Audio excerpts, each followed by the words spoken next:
నమస్తే. పిఎంసి ప్రేక్షకులందరికీ నా నమస్కారం. నేను doctor Satyadeepa, ayurvedic physician and lifestyle consultant. Almost 20-30% of the population ఈరోజు ఎలర్జీ అనే ఒక కామన్ ప్రాబ్లమ్‌తో సఫర్ అవుతున్నారండి. ఎలర్జీ అది రెస్పిరేటరీ అవ్వచ్చు, స్కిన్ ఎలర్జీ అవ్వచ్చు, లేదంటే ఈవెన్ ఫుడ్ ఎలర్జీస్ ఇవన్నీ మీరు చూసే ఉంటారు. పొద్దున్న లేవంగానే తుమ్ములు రావడము, హెడేక్స్ రావడము, రెగ్యులర్‌గా పొద్దున్నే తుమ్ములొస్తూ ఉంటాయి. కళ్ళలో దురద, గొంతులో కిచికిచి అనడము ఇలాంటి సింప్టమ్స్ ఉంటాయి. కొంతమందికైతే ఇంకా ఆస్తమా లాంటి పెద్ద పెద్ద ప్రాబ్లమ్స్ కూడా వస్తుంటాయి. పోలన్‌కి ఎలర్జీ ఉంటుంది. లేదంటే దుమ్ము, ధూళి పొద్దున్న లేవంగానే దానికి ఎక్స్‌పోజ్ అయిపోతే ఇబ్బంది పడుతూ ఉంటారు. ఈ కండిషన్స్ బాగా ఎక్కువైపోతున్నాయి. అలాగే కొంచెము మనం ఎండకెళ్ళిపోయినా, కొంచెం స్పైసీ ఫుడ్స్ కొంచెం తీసుకున్నా స్కిన్ అలర్జీస్ రావడము, బాగా మంట, లేదంటే అర్టికేరియల్ ర్యాష్ అంటే శీతపిత్తం అంటాం కదా! అలాంటి సింప్టమ్స్ స్టార్ట్ అవుతాయి. కొంతమందికి కొన్ని ఫుడ్స్ పడవు. ఇంతకుముందు అవే ఫుడ్స్ తినేవాళ్ళు. కానీ ఇప్పుడు అవి పడట్లేదు. దానివల్ల ఇమ్మీడియేట్‌గా వామిటింగ్ లేదంటే మోషన్స్ అవ్వడం ఇలాంటి సింప్టమ్స్ జరుగుతూ ఉంటాయి. ఎప్పుడైనా మీరు ఆలోచించారా? నాకే ఈ అలర్జీస్ ఎందుకొస్తున్నాయి? సేమ్ దుమ్ము, ధూళి మా ఇంట్లో ఉన్న వాళ్ళకేమి ఎఫెక్ట్ అవ్వట్లేదు. కానీ ఈ మధ్య కాలం నాకు ఈ ప్రాబ్లమ్ స్టార్ట్ అయింది. దీని గురించి ఈరోజు నేను చెప్తానండి. ఆయుర్వేదం ఈ ఒక ఎలర్జీ అనే కన్సెప్ట్ గురించి చాలా యూనిక్‌గా ఒక అడ్వైస్ ఇస్తారనమాట. అంటే దీని అనాలిసిస్, దీని కారణాలేంటి? ఇది ఎందువల్ల జరుగుతూ ఉంటుంది? దీని పరిష్కారం ఏంటి? నేనిప్పుడు కొంచెం షార్ట్‌లో మీకు చెప్పడానికి ట్రై చేస్తాను. అయితే ఇప్పుడు ఆయుర్వేద ఏం చెప్తుంది అంటే త్రిదోష సిద్ధాంతం పైన బేస్ అయ్యుందండి. త్రిదోషాలంటే వాత, పిత్త, కఫ. మీరు రెగ్యులర్ ఈ 3 వర్డ్స్ వినే ఉంటారు. వాత, పిత్త, కఫ అనేది 3 దోషాలు. ఈ సిద్ధాంతం పైన డిపెండ్ అయ్యుంది. సో, ఇప్పుడు ఎనీ ఇంబాలెన్స్ అంటే ఏ తేడా ఈ 3 దోషాల్లో గనక జరిగితే అప్పుడు రోగం అవుతుందనమాట. అది ఏ రోగమైనా కావచ్చు. సో, స్వస్థం అంటే హెల్త్ గురించి ఒక డెఫినిషన్ ఆయుర్వేదంలో చెప్పారు. సమదోష సమాగ్నిశ్చ సమధాతు మలక్రియ ప్రసన్న ఆత్మేంద్రియ అర్థానాం స్వస్థం ఇతి అభిధీయతే. అంటే ఏంటంటే ఎప్పుడైతే ఈ త్రిదోషాలు బ్యాలెన్స్‌లో ఉంటాయి, 7 ధాతువులు బ్యాలెన్స్‌లో ఉంటాయి. అలాగే మలక్రియాలు అంటే మన మోషన్స్ కానివ్వండి, యూరిన్ ఇష్యూస్ కానివ్వండి అది గూడా బ్యాలెన్స్‌లో ఉంటుంది. అలాగే మన డైజెషన్ అంటే అగ్ని ఇది ఎప్పుడైతే కాన్స్టెంట్‌గా బ్యాలెన్స్‌లో ఉంటుంది. అలాగే మన మైండ్ చాలా స్టేబుల్ అండ్ హ్యాపీ ఉంటుందో, ఇవన్నీ ఎప్పుడైతే సింక్రనైజ్డ్ మేనర్‌లో ఉంటాయి. అప్పుడు ఒక మనిషి హెల్తీగా ఉండగలుగుతారనమాట. సో, ఇప్పుడే నేనన్నాను కదా! ఎలర్జీ కానీ, ఏదైనా ఒక రోగం కానీ, ఈ త్రిదోషాల్లో ఇంబాలెన్స్ జరగడం వల్ల అవుతుంటుంది. ఇప్పుడు ఒక క్వెషన్ వస్తుందనమాట. ఈ త్రిదోషాల ఇంబాలెన్స్ దేనివల్ల జరగొచ్చు? సో, అగ్ని గురించి నేనన్నాను కదా! అంటే ఈ అగ్ని అనేది మన డైజెషన్ కెపాసిటీ, మన మెటబాలిజం అనమాట. అంటే మనం తినే ఆహారం కాస్త ఈ అగ్ని, ఈ జఠరాగ్ని వల్ల మనం దాన్ని డైజెస్ట్ చేస్తాము. ఆ డైజెషన్ అయిన తర్వాత ఆహార రసం ఏదైతే తయారవుతుందో, ఈ ఆహార రసం వల్ల మన బాడీ నరిష్ అవుతుంటుంది. సో, ఇక్కడ ఎప్పుడైతే బేసిక్ ఈ అగ్ని దృష్టి ఎప్పుడైతే జరుగుతూ ఉంటుంది, అప్పుడు కొత్త కొత్త దోషాలు తయారవుతుంటాయి. ఒక యూనిక్ కన్సెప్ట్ ఉందండి ఆయుర్వేదంలో. ఆమం అంటే ఏంటంటే, ఎప్పుడైతే ఆహార రసం సరిగ్గా తయారవ్వట్లేదో, అన్‌డైజెస్టెడ్ మెటీరియల్ తయారవుతుంది. అది నా బయటికి రాలేదు, నా బాడీలో ఉండలేదు, మనకు నరిష్‌మెంట్ ప్రొవైడ్ చేయలేదు. దాన్నే ఆమం అంటామనమాట. ఈ ఆమం రెగ్యులర్‌గా అంటే కొంచెం చిన్న చిన్న తేడాల వల్ల మన బాడీలో అప్పుడు అవుతూ ఉంటుంది. కానీ మనం ఫాస్టింగ్ చేయడము, లేదంటే ఎక్సర్‌సైజెస్ చేయడము, ఇలాంటి కండిషన్స్‌లో అది క్లియర్ అయిపోతుంది. కానీ ఎప్పుడైతే మనం ఈ చిన్న చిన్న ప్రాబ్లమ్స్‌ని నెగ్లెక్ట్ చేసుకుంటూ వెళ్ళిపోతామో, మన బేసిక్ డైజెషన్‌ని మనం నెగ్లెక్ట్ చేసుకుంటూ వెళ్ళిపోతామో, అప్పుడే ఆమ విషం అనేది ఇంకొంచెం కాంప్లికేటెడ్ సెకండ్ స్టెప్ రెడీ అవుతుంటుందనమాట. ఈ ఆమ విషమే మనం రోగాలకి మెయిన్ కారణం. ఇప్పుడు యూజువల్లీ మనం ఏం ఆలోచిస్తాము అంటే ఈ దుమ్ము, ధూళి అనేది మన ఎలర్జీకి ఒక మెయిన్ కారణం. కానీ ఫ్రాంక్‌గా చెప్పాలి అంటే ఇప్పుడు నా పక్కనే ఒక వ్యక్తి ఉన్నారు. లేదంటే నాతో పాటు కొలీగు మా ఇంట్లో ఉన్న వాళ్ళున్నారు. వాళ్ళకి ఈ దుమ్ము, ధూళితో ఏ ప్రాబ్లమ్ లేదు. కానీ నేను పొద్దున్న లేచాక బయటికెళ్ళినప్పుడు ఈ దుమ్ము, ధూళి వల్ల లేదంటే ఇంకేమైనా ఎలర్జెన్ వల్ల నాకు ఇబ్బంది అవుతూ ఉంటుంది. సో, మీరు తెలుసుకోవాల్సిందేంటంటే ఈ ఆమ విషయం ఎప్పుడైతే ఏ ఆర్గన్‌లో అక్యుములేట్ అవుతుంది, దానివల్ల ఈ బయట నుంచి వచ్చే ఈ కారణాలు ఏవైతే ఉన్నాయి అంటే ఎలర్జెన్ ఏదైతే ఉందో దానికి రియాక్ట్ అయ్యి ఎలర్జీ క్రియేట్ అవుతుంది బాడీలో. ఇప్పుడు ఈ ఆమ విషయం ఎప్పుడైతే మన రెస్పిరేటరీ ట్రాక్ట్ అంటే సైనసెస్‌లో లేదంటే మన లంగ్స్‌లో ఎప్పుడైతే అక్యుములేట్ అవుతుందో, అప్పుడు మనం ఈవెన్ చిన్న దుమ్ము లేదంటే ఎక్సెస్ గాలి దీనికి మన బాడీ రియాక్ట్ అవుతుంది. చిన్న చిన్న సింప్టమ్స్ తుమ్ములు కానివ్వచ్చు, ఇరిటేషన్ కానివ్వచ్చు, ఇచింగ్ కానివ్వచ్చు ఇలాంటి సింప్టమ్స్ ఇస్తుంది. కొంతమందిలో అయితే లిటరల్లీ రెస్పిరేటరీ డిస్ట్రెస్ అంటే బాగా ఆయాసం, శ్వాస, ఆస్తమా ఇలాంటి సింప్టమ్స్ కనిపిస్తూ ఉంటాయి. ఇదే ఆమె ఎప్పుడైతే స్టమక్‌లో వచ్చిందనుకోండి, అప్పుడు లూజ్ మోషన్స్ అవ్వడము, కడుపులో తిప్పేయడము, లేదంటే వామిటింగ్ అవ్వడము ఇలాంటి సింప్టమ్స్ కనిపిస్తుంటాయి. ఈ విషయం ఎప్పుడైతే రక్తంలో అక్యుములేట్ అయ్యి మన బాడీ మొత్తం తిరుగుతూ ఉంటుంది. అప్పుడు మీకు స్కిన్ అలర్జీస్ రావడము, బాయిల్స్ రావడము, లేదంటే అర్టికేరియల్ ర్యాష్, శీతపిత్తం లాంటి ప్రాబ్లమ్స్ వస్తూ ఉంటాయన్నమాట. సో, మనం అర్థం చేసుకోవాల్సిందేంటంటే, మనం ఈ అలర్జీ నుంచి మనల్ని మనం కాపాడుకోవాలి అంటే, ఫస్ట్ ఈ విషయాన్ని మనం క్లియర్ చేసుకోవాలి. ఇప్పుడు ఒక సీజన్ నుంచి ఇంకో సీజన్‌కి మారుతూ ఉంటుందండి. అంటే ఇప్పుడు వసంత ఋతువు వచ్చింది. శిశిర్ తర్వాత అంటే వింటర్ తర్వాత మెల్లిగా ఇప్పుడు సమ్మర్ స్టార్ట్ అవుతుంది. సో, ఈ సీజనల్ చేంజెస్ అప్పుడు యూజువల్లీ ఇలాంటి ప్రాబ్లమ్స్ ఎక్కువ అవుతూ ఉంటాయన్నమాట. అయ్యో! సీజన్ మారిపోయింది. నాకు జలుబు, దగ్గు స్టార్ట్ అయింది. లేదంటే ఇప్పుడు సమ్మర్ నుంచి మళ్ళీ రెయినీ సీజన్ స్టార్ట్ అయింది. మళ్ళీ ఒక 15 రోజులు ఇబ్బంది పడడం. ఇలాంటి సీజనల్ అలర్జీస్ మనకొస్తూ ఉంటాయి. ఇది రాకుండా ఉండాలి అంటే మనం గుర్తుపెట్టుకోవాల్సిందేంటంటే, ఈ విషయాన్ని మనం రెగ్యులర్‌గా డీటాక్సిఫై చేసుకోవాలి. సో, ఇప్పుడు దీని ట్రీట్మెంట్ గురించి నేను తర్వాత వివరిస్తాను. కానీ ఫస్ట్ మనం కారణాలు తెలుసుకుందాం. మెయిన్ కారణాలు ఏంటి? ఇప్పుడు మన ఈ అగ్ని దృష్టి అవ్వడానికి కానీ, లేదంటే ఈ దోష దృష్టి అవ్వడానికి కానీ కారణాలు ఏంటి? ఫస్ట్ కారణం ఫుడ్ అండి. అంటే మన ఆహారం. మనం తీసుకునే ఆహారంతో మన బాడీకి నరిష్మెంట్ వస్తుంటుంది కాబట్టి, అక్కడ ఎప్పుడైతే ప్రాబ్లమ్ జరుగుతుందో, దానివల్లనే మన ప్రాబ్లమ్స్, హెల్త్ ఇష్యూస్ వస్తూ ఉంటాయి. ఇప్పుడు ఆహార నియమాలు ఆయుర్వేదంలో చాలా డీటెయిల్‌గా చెప్పున్నారు. సో, దానికి అగెయిన్స్ట్ ఎప్పుడైతే మనం వెళ్తామో, ఫస్ట్ పాయింట్ ఏంటంటే విరుద్ధాహారం. అంటే మీరు ఈ కాన్సెప్ట్ గురించి ఎంతవరకు మీకు తెలుసో తెలీదు. బట్ స్టిల్ ఇన్ షార్ట్ నేను చెప్తాను. విరుద్ధ ఆహారం అంటే రాంగ్ కాంబినేషన్స్ ఆఫ్ ఫుడ్. లేదంటే నాన్ వెజ్ తిన్న రోజు పాలు తీసుకోవడం. నాన్ వెజ్ కర్డ్‌తో పాటు అంటే పెరుగుతో పాటు ఉడికించి తీసుకోవడం. లేదంటే ఇప్పుడు ఫ్రూట్ సలాడ్ అనే కాన్సెప్ట్ చాలా పాపులర్ అయిపోయింది. అంటే ఏ గెట్ టుగెదర్ అవ్వనివ్వండి, లేదంటే ఏ చిన్న ఫంక్షన్ అవ్వనివ్వండి, కంపల్సరీ ఏదో ఒక స్వీట్ ఉండాలి. ఫ్రూట్స్ దాంట్లో చాలా హెల్తీ అని చెప్పేసి మనం పాలతో పాటు కలిపేసి ఫ్రూట్ సలాడ్ లాగా, కస్టర్డ్ లాగా చేసుకొని మనం తింటూ ఉంటాం. ఇప్పుడు మనం విరుద్ధాహారం అంటే ఏంటంటే 2 డిఫరెంట్ వీర్యాలు. ఇప్పుడు పాలనేవి స్వీట్ అండ్ కూల్ అనమాట. అదే ఇప్పుడు సిట్రస్ ఫ్రూట్స్ మనం వేస్తాం. అంటే పులుపైన పండ్లు ఇప్పుడు ద్రాక్ష పండ్లు కానివ్వండి, సంత్రాలు కానివ్వండి, ఏవైతే ఉన్నాయో అవి పుల్లగా ఉంటాయి. ఇవి 2 డిఫరెంట్ టేస్ట్. ఇవి ఎప్పుడైతే కంబైన్ అవుతాయో అప్పుడు ఈ పాలు విరిగిపోవడం అనేది జరుగుతూ ఉంటుందనమాట. ఇది జరిగినప్పుడు నేను ఇంతకు ముందే చెప్పాను కదా మీకు. అనే ఒక కాన్సెప్ట్ అన్‌డైజెస్టెడ్ ఫుడ్ మెటీరియల్ ఇది తయారవుతూ ఉంటుందనమాట. దానివల్ల మనం కంపల్సరీ విరుద్ధాహారం అనేది కొంచెం పక్కన పెట్టేసేయాలి. ఇప్పుడు ఇంకో విషయం ఏంటంటే బిర్యానీలు తింటూ ఉంటాం. ఏదైనా గెట్ టుగెదర్ వచ్చేసిందనుకోండి, ఖచ్చితంగా బిర్యానీ ఉండాలి. హైదరాబాద్ బిర్యానీ అయితే చాలా ఫేమస్. సో, ఈ బిర్యానీ ఉన్నప్పుడు ఇంకొక కొత్త ట్రెండ్ ఏంటంటే ఖచ్చితంగా కూల్ డ్రింక్ ఉండాలి. బిర్యానీ ఏమో ఉష్ణం. హాట్‌గా తింటూ ఉంటాము. దాంతో పాటు ఖచ్చితంగా కూల్ డ్రింక్ తీసుకుంటూ ఉంటాము. సో, ఇది వీర్య విరుద్ధం అనమాట. దీంట్లో ఒకటి కూల్ ఉంది, ఒకటి హాట్ ఉంది. సో, ఇది లోపలికి వెళ్ళి ఒక కిచిడీలాగా తయారైపోతుందనమాట. దానివల్ల మళ్ళీ విషం తయారవుతూ ఉంటుంది. సో, ఇలాంటి రాంగ్ కాంబినేషన్ ఆఫ్ ఫుడ్ మనం అవాయిడ్ చేస్తూ ఉండాలి. ఇప్పుడు ఫుడ్ తర్వాత వచ్చేది మెయిన్ కన్సెప్ట్ వాటర్ అండి. మనకిప్పుడు ఒక జనరల్ కన్సెప్ట్ ఏంటంటే, మనం ఎంత ఎక్కువ వాటర్ తాగుతామో అంత బెటర్. అంటే బాడీలో ఉన్న టాక్సిన్స్ వెళ్ళిపోవాలి అని మనం పోటీ పడి మరీ పొద్దున్న లేచి 1 లీటరా, 2 లీటర్సా, 3 లీటర్సా అలా తాగేస్తూ ఉంటామనమాట. మనం అర్థం చేసుకోవాల్సిందేంటంటే మన మన బాడీ ఏదైతే ఉంది అది ఒక పైప్ లాంటిది కాదు. అంటే నీళ్ళు ఇక్కడి నుంచి తాగేసాను, అక్కడి నుంచి క్లీన్ చేసి బయటికొచ్చేసింది అనే కన్సెప్ట్ అయితే కాదు. ఇది కంపల్సరీ స్టమక్‌లోకెళ్ళాలి. అంటే మీ పొట్టలోకెళ్ళాలి, ఆమాశయంలోకెళ్ళాలి. అక్కడి నుంచి అది కి వెళ్తుంది. అక్కడి నుంచి ఫిల్టర్ అయ్యి బాడీ నుంచి బయటికెళ్ళిపోతుంది. ఇంత కాంప్లెక్స్ ప్రాసెస్ దీంట్లో ఉంటుందండి. అప్పుడు ఎప్పుడైతే మనం ఎక్సెస్ వాటర్ ఇంటేక్ చేస్తామో, మన ఏదైతే డైజెషన్ కెపాసిటీ ఉంది, మన జఠరాగ్ని ఏదైతే ఉంది, అది మెల్లిమెల్లిగా తగ్గిపోతూ ఉంటుంది. Over the period of time దీని కాన్సిక్వెన్సెస్ మనకు తెలుస్తూ ఉంటాయి. సో, ఎక్కడ గూడా ఆయుర్వేదంలో ఎక్సెస్ వాటర్ తీసుకోవడము అనే కాన్సెప్ట్ అయితే లేదు. యూజువల్లీ ఎప్పుడైతే మనకు దాహమేస్తుందో అప్పుడే మనం వాటర్ తాగాలి. అఫ్‌కోర్స్ మనం అబ్జర్వ్ చేస్తూ ఉండాలి.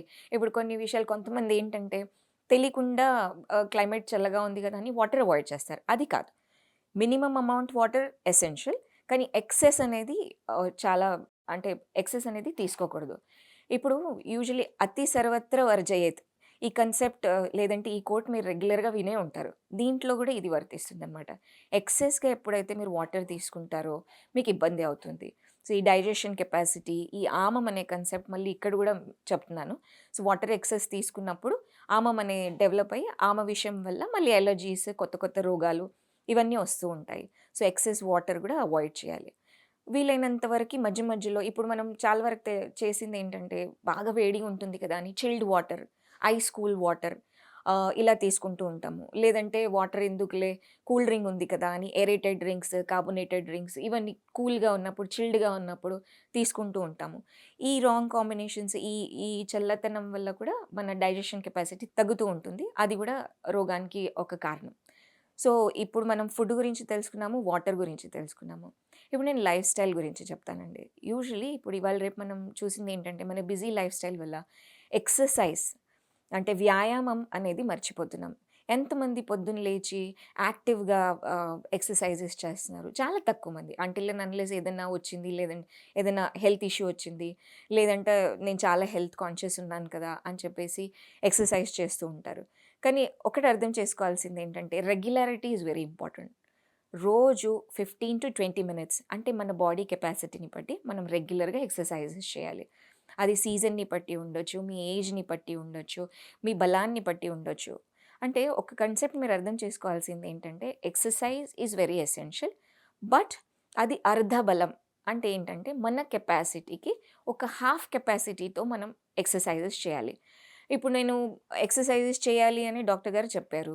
నేను వెయిట్ తగ్గిపోవాలి. ఇప్పుడు షార్ట్ టైమ్‌లో 3 నెలల్లో నేను ఒక 15 కిలోలు తగ్గిపోవాలి అని ఒక కన్సెప్ట్‌తో మనం యూజువల్లీ 1 అవర్, 2 అవర్స్ అలా కంటిన్యూయస్‌గా ఎక్సర్సైజ్ చేసేస్తాము. ఎగ్జాస్ట్ అయిపోతాము. ఇది కూడా మన శరీరానికి మంచిది కాదు. అర్ధబలం అనేది చాలా ఇంపార్టెంట్. ఇదెప్పుడు మీరు గుర్తుపెట్టుకోవాలి. సో, ఎక్సర్సైజ్ రెగ్యులర్‌గా చేయాలి. వారానికి 3 రోజులు చేసేసి మళ్ళీ 4 రోజులు పడుకున్నారనుకోండి, ఈ ఎక్సర్సైజ్‌తో పెద్ద హెల్ప్ అవ్వదు. సో, రెగ్యులర్‌గా యాక్టివ్ ఉండడము, బాడీస్‌ని స్లగిష్ చేయకుండా చిన్న చిన్న పనులు మనం చేసుకోవడం అనేది చాలా ముఖ్యం. సో, ఎక్సర్సైజ్ తర్వాత ఆయుర్వేదంలో దినచర్య గురించి చెప్పారండి. దినచర్య, ఋతుచర్య అంటే డైలీ రెజిమెన్. పొద్దున్న లేచిన దగ్గర నుంచి రాత్రి వరకి ఏం చేయాలి? ఎలా చేస్తే ఆరోగ్యం బావుంటుంది? ఇవి మనం ఏవి ఫాలో అవ్వట్లేదు. ఎందుకంటే మీకు దాని గురించి పెద్దగా తెలీదు. సో, ఇవి తెలుసుకోవాలి అనుకుంటే ఖచ్చితంగా ఆయుర్వేదిక్ డాక్టర్‌ని సంప్రదించాలి. మీ గురించి మీరు తెలుసుకోవాలి. అప్పుడు వాళ్ళు మీకు ఈ దినచర్య, ఋతుచర్య గురించి చెప్తారు. ఇంకో చాలా తప్పు పని మనం చేస్తూ ఉంటాము. తినంగానే పడుకోవడం. ఇప్పుడు ఇంట్లో ఉన్నవాళ్ళు చాలా వరకి ఫుడ్ తినంగానే బాగా నిద్రొచ్చేస్తుందండి. ఏముంది రాత్రి లేట్ పడుకున్నాను కదా! లేదంటే రాత్రి ఒక సీరియల్ నేను చూడాలి ఖచ్చితంగా. లేదంటే ఔటింగ్ ఉంది, పార్టీస్‌కి వెళ్ళాలి. సరే హ్యాపీగా మధ్యాహ్నం ఈరోజు పడుకుందాము అని చెప్పేసి తినంగానే హ్యాపీగా పడుకుంటారు. అప్పుడు నిద్ర కూడా పడుతుంది. కానీ ఇది one of the main causes అంటే చాలా ముఖ్యమైన కారణం అనమాట. చాలా రోగాల వరకి. అలెర్జీస్ అనేది చాలా చిన్న డిసీజ్ అనమాట. డయాబిటీస్ లేదంటే హైపర్‌టెన్షన్, ఒబేసిటీ, స్థౌల్యం ఇలాంటి అన్ని రోగాలకి గూడా ఈ డే టైమ్‌లో పడుకోవడం అంటే దివాస్వాపం అంటాం అనమాట దీన్ని. ఇది ఒక మేజర్ కాజ్. సో, డే టైమ్‌లో పడుకోవడం అనేది అవాయిడ్ చేయాలి. రాత్రి లేట్ పడుకోవడం, మార్నింగ్ లేట్‌గా లెవ్వడం, మనం సృష్టికి విరుద్ధంగా ఎళ్తున్నాం.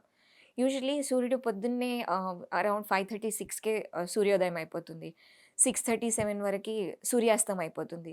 But we are totally against. Light ఎప్పటి నుంచైతే స్టార్ట్ అయిందో అంటే మనకి లైట్ సోర్సెస్ అవైలబుల్ అయ్యాయో అప్పటి నుంచి మన లైఫ్ స్టైల్ మొత్తం మారిపోయింది. ఇంతకుముందు సూర్యుడి లైటే మనం వాడేవాళ్ళం. సో, సూర్యుడితో పాటు లెవ్వడము, సూర్యాస్తంతో పాటు పడుకోవడం ఇలాంటి ఒక దినచర్య ఉండేదనమాట. కానీ ఇప్పుడు now we are totally against. Morning 10కో, 11కి లేస్తాము, 3 గంటలకు తింటాము.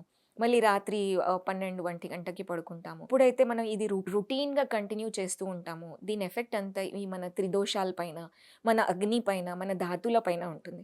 ఎప్పుడైతే ఈ దోషాలు, ధాతులు నేను ఇంతకుముందు చెప్పాను కదా! దోష imbalance will cause the disease. Irregular life style వల్ల, మన ఆహారం వల్ల, మన విహారం వల్ల, ఈ తప్పుడు మనం రిచువల్స్ చేయడం వల్ల మన అగ్ని దృష్టి అవుతుంది. వేరే వేరే రోగాలకి ఇది కారణమవుతుందనమాట. ఈ లైఫ్ స్టైల్ గురించి మీరు తెలుసుకోవాలి. సో, ఇప్పుడు లైఫ్ స్టైల్ గురించి చెప్పాను, ఎక్సర్‌సైజెస్ గురించి చెప్పాను, ఫుడ్ హ్యాబిట్స్ గురించి చెప్పాను. అలాగే మీకు వాటర్ గురించి చెప్పాను. ఇది ఖచ్చితంగా ఇవి రెగ్యులర్ కారణాలనమాట. ఇంకా కొన్ని కారణాలు ఉంటాయి. బట్ ఇవి రెగ్యులర్ కారణాలు. ఇవి మీరు రెగ్యులర్‌గా ఇవి అవాయిడ్ చేసుకుంటూ వెళ్తే you can stay away from allergies. ఇప్పుడు కారణాలు తెలుసుకున్నాము. సరే దీని తర్వాత ఇప్పుడు కారణాలైతే తెలుసుకున్నాము. ఎలర్జీ అయితే వచ్చేసింది. సరే దీనికి పరిష్కారం ఏంటి? ట్రీట్మెంట్ ఏంటి? ఆయుర్వేద చాలా బ్యూటిఫుల్‌గా, డీటెయిల్‌గా దీని గురించి చెప్పారు. ఎప్పుడైతే ఇప్పుడు జనరల్‌గా మీరు చూస్తూ ఉంటారు. సింప్టమ్ బేస్డ్ ట్రీట్మెంట్ పాపులర్ ఉందనమాట. తుమ్ములొచ్చాయి, దగ్గొచ్చింది, కాలు నొప్పొచ్చింది, హెడేక్ వచ్చింది, లేదంటే ఇంకేదన్నా ప్రాబ్లమ్ వచ్చింది. ప్రతి సింప్టమ్‌కి ఒక medicine. So, at the end of the day మన మెడిసిన్ బాక్స్ నిండిపోతుందనమాట. బోర్ అయిపోతాం మెడిసిన్స్ తీసుకోవడం. కానీ ఆయుర్వేదం సింప్టమ్ బేస్డ్ ట్రీట్మెంట్ ఇవ్వదండి. మేము ఎనలైజ్ చేసి అసలు ఈ రోగానికి కారణం ఏంటి? దేనివల్ల ఈ ప్రాబ్లమ్ జరుగుతుంది? అది ఐడెంటిఫై చేస్తామనమాట. అందుకోసమే ఆయుర్వేదిక్ కన్సల్టేషన్ విల్ రేంజ్ అంటే ఒక గంట పడుతుందనమాట మొత్తం తెలుసుకోవడానికి. అసలు మీరేం తీసుకుంటారు? ఏం ఆహారం తింటూ ఉంటారు? ఎలాంటి లైఫ్ స్టైల్ ఫాలో అవుతుంటారు? ఇవన్నీ ఐడెంటిఫై చేసి సింప్టమ్ బేస్ కాకుండా కాజ్ పైన మేము ఫోకస్ చేస్తాం.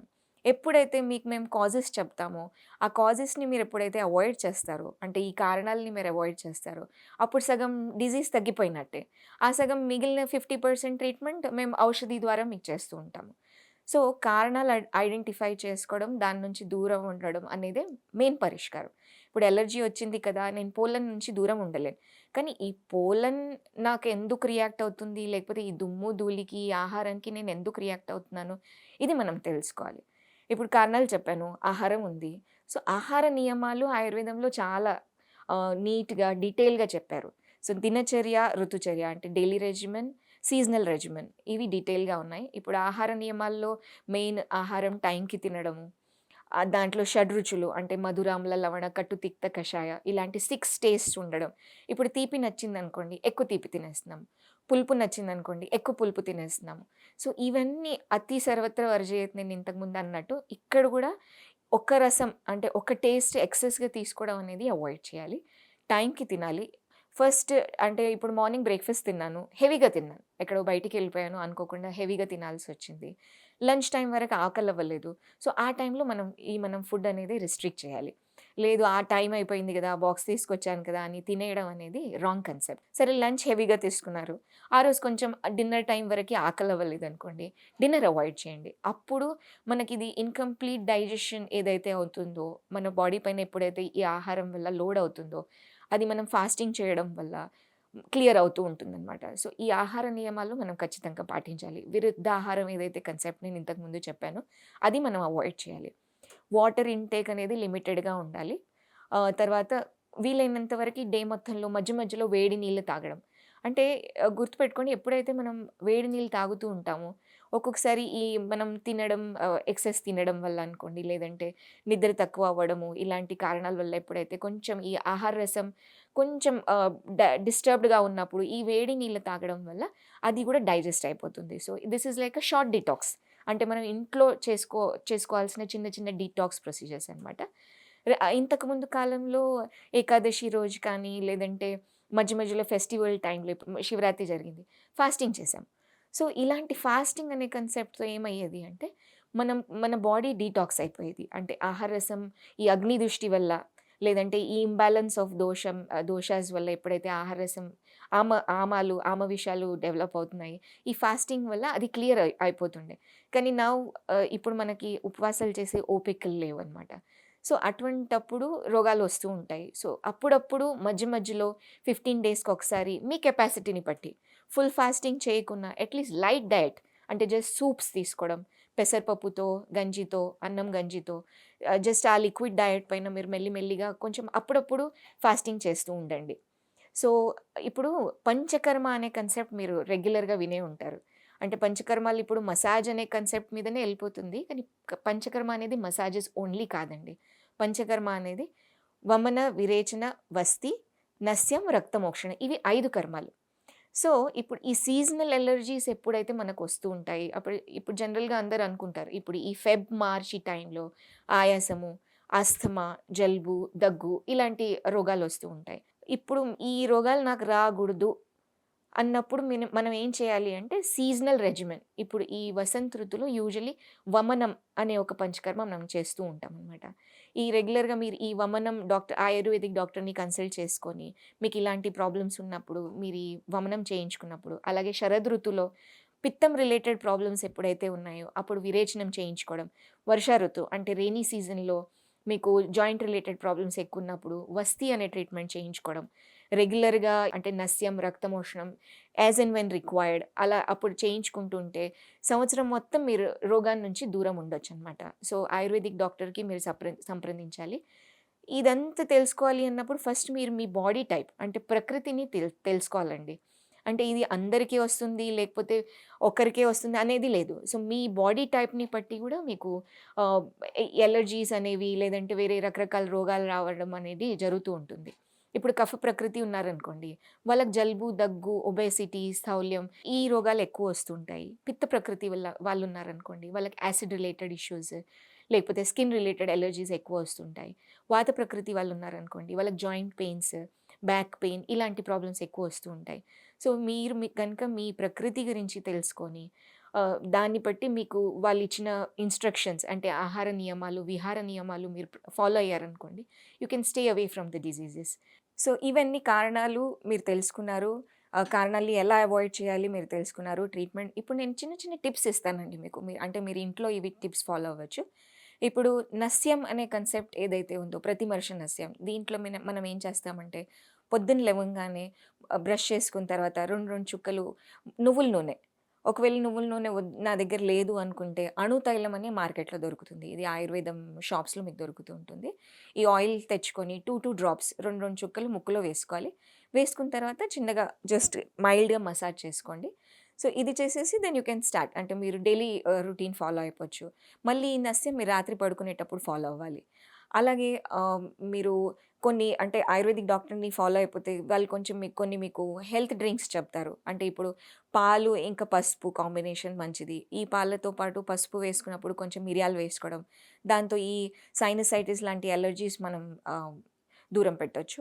తర్వాత ఇప్పుడు ఈ చ్యవన్ప్రాష్ అనేది చాలా పాపులర్ కన్సెప్ట్. మీరు మీరు వినే ఉంటారు. కోవిడ్ అప్పుడు ఇంకెక్కువ పాపులర్ అయిపోయింది.